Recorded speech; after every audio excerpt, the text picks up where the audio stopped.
নমস্কার, সুভদ্রা রান্নাঘরে আমার সকল দর্শক বন্ধুকে জানাই স্বাগত। আমি শিউলি। আজকে দেখো আমি বেগুন নিয়ে এসেছি। বেগুনগুলো ভারী সুন্দর, একদম একই সাইজে সব।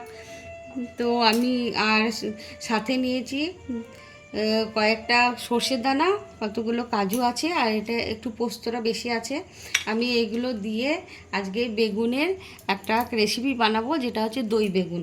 তো তোমরা আমার সাথে থাকো, আমার পাশে থাকো। আমি সব রেডি করে নিয়ে তোমাদের সামনে আসছি।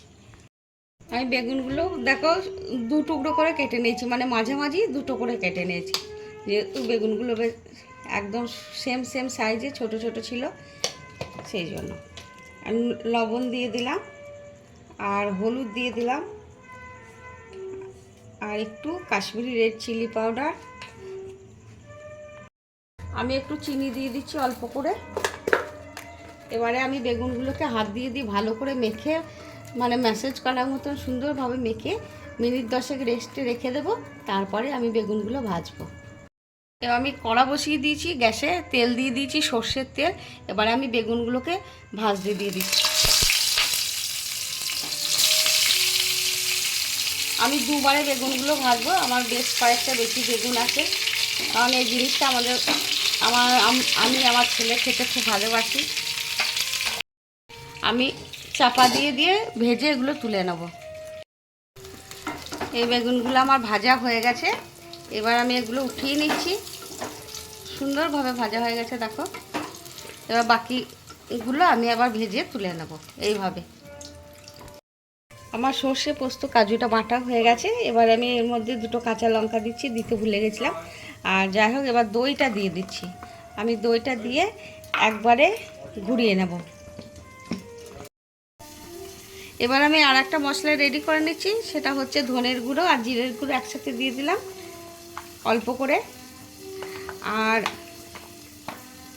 একটু কাশ্মীরি রেড চিলি পাউডার দিয়ে দিলাম, একটু হলুদ গুঁড়ো দিয়ে দিলাম।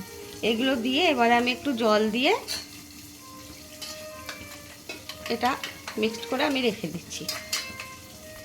আমার সব বেগুনগুলো ভাজা হয়ে গেছে। এবার আমি ফোড়নে দিচ্ছি কালো জিরে আর একটা শুকনো লঙ্কা দিয়ে দিলাম ফোড়নে। আর ফোড়নটা ভাজা হয়ে গেছে, সুন্দর গন্ধ বেরোচ্ছে। এবার আমি যে মশলাটা করে রেখেছিলাম, ধনে জিরে আর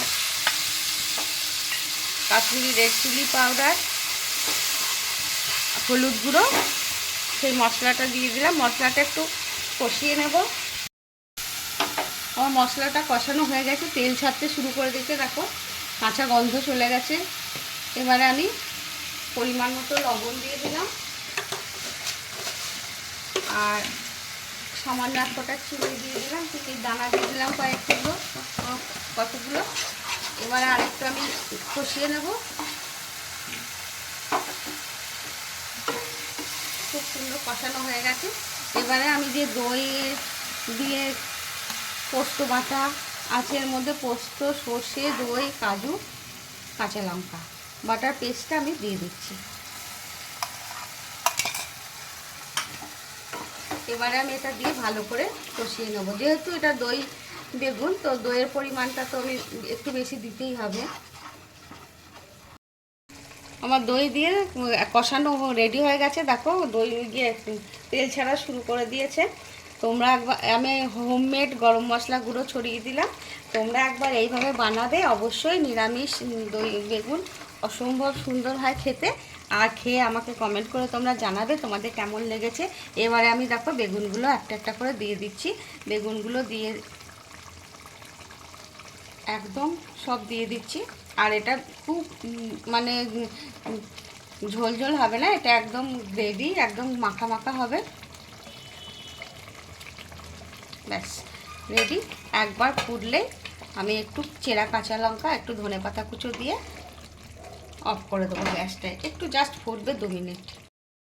আমার রেডি হয়ে গেছে। আমি এবার উপর থেকে দুটো কাঁচা লঙ্কা ছড়িয়ে দিলাম, আর একটু ধনেপাতা কুচো ছড়িয়ে দিলাম। এবার আমি গ্যাসটা অফ করে দিচ্ছি। কিছুক্ষণ স্ট্যান্ডিং টাইমের জন্য রেখে দেবো, রেখে দিয়ে তারপর সার্ভ করে দেবো। আমার দই বেগুনের রেসিপি রেডি এবং সার্ভ করে দিয়েছি। তোমরা এইভাবে একবার বানাবে, বানিয়ে অবশ্যই খাবে, অসম্ভব অসম্ভব সুন্দর হয় খেতে। আর খেয়ে আমাকে কমেন্ট করে তোমরা জানাবে তোমাদের কেমন লেগেছে দই বেগুনের রেসিপি। আর তোমরা সবাই ভালো থাকবে, সুস্থ থাকবে, তোমাদেরকে সকলকে অসংখ্য অসংখ্য ধন্যবাদ, অনেক অনেক ভালোবাসা, নমস্কার।